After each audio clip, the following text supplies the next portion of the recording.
It is my great pleasure to introduce Mark Hardy, a class of 2010 Writers Retreat Fellow in Fiction.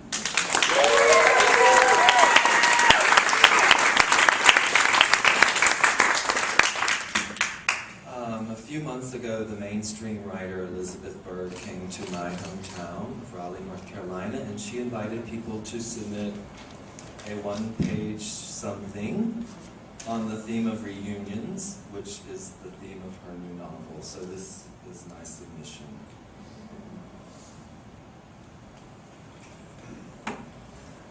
I circle the block and hit the bowl a few more times. After each toke, I aim my lips toward the cracked window and exhale.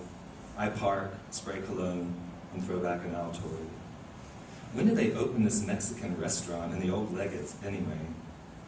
I might actually enjoy the reunion if there's a frozen margarita machine.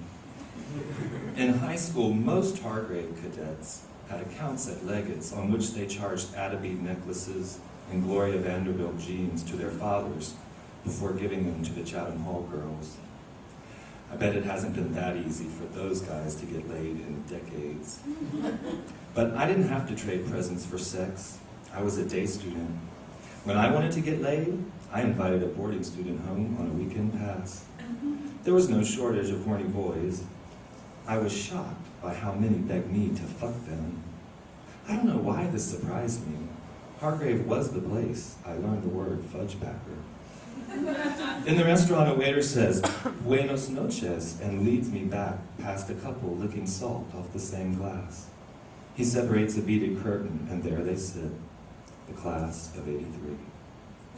Once familiar 18-year-old faces are plastered on swollen heads. Only Logan Melcher maintained his weight. I bet he still does blow. Evan Price, one of my weekenders, sits across the room.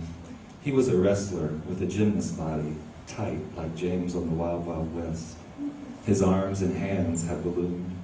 His lips were always too large for his face, but when he used to go down on me, it didn't matter.